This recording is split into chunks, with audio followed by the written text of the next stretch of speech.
Amkeni, amkeni waungwana, hii safari adhimu ya mfalme Allen na malkia Hosiana, safari ya mavuno ya mbegu ya uvumilivu, staha kuomba Mungu na mahaba aliyofanya shela la mwandani, viatu kiwambazani, tabasamu usoni, pete kidoleni, furaha moyoni. Waambieni kuwa hii ndoa ni nuru ya maisha, zao la malezi na mbolea ya upendo. Mapenzi ni kupokea na kutoa, ndio mwema mwenendo.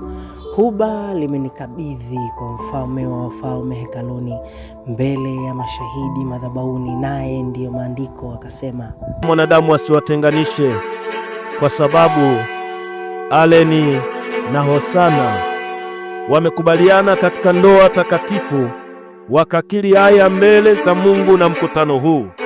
Kwa kupeana yamini na kuaidiana, wakaonyesha hayo kwa kutoa na kupokea pete na kwa kushikana mikono.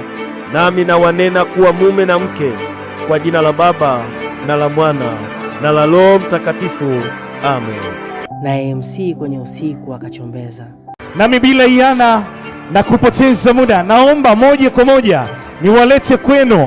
Hawa ni mainjinia na walipendana sana toka wakiwa chuoni mpaka leo wamekwenda kuwa mwili mmoja. Nina furaha ndani ya moyo wangu na kumtukuza Mungu, kwani ninakwenda sasa kuwakaribisha si mwingine ni Mr. and Mrs. Allen.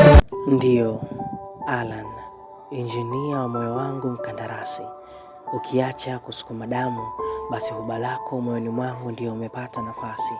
Furaha kwa wazazi, na mimi nasema asante. Nitakuwa mhimili midfielder, nitaikava nafasi.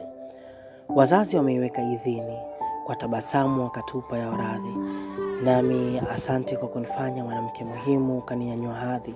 Salamu kwako, mwanamume wa maisha yangu. Kama tulivyokusanya watu wakafurahi, basi furaha na baraka ya tendo jema hili litubariki milele. Habibi, nataka ujue sijawahi kupenda mimi kama ninavyokupenda wewe. Asante kwa kudhihirisha mapenzi yako. Asante kwa kuwa mwanamume wa maisha yangu, na sio ardhi tu, mimi namiliki rutuba. Palilia, mwagilia habibi wangu. Asante mume, asante injinia, umesimamia ardhi umenimaliza baba. Na Mungu alivyoanza kuumba dunia aliumba ardhi, si ndio huyu hapa sasa?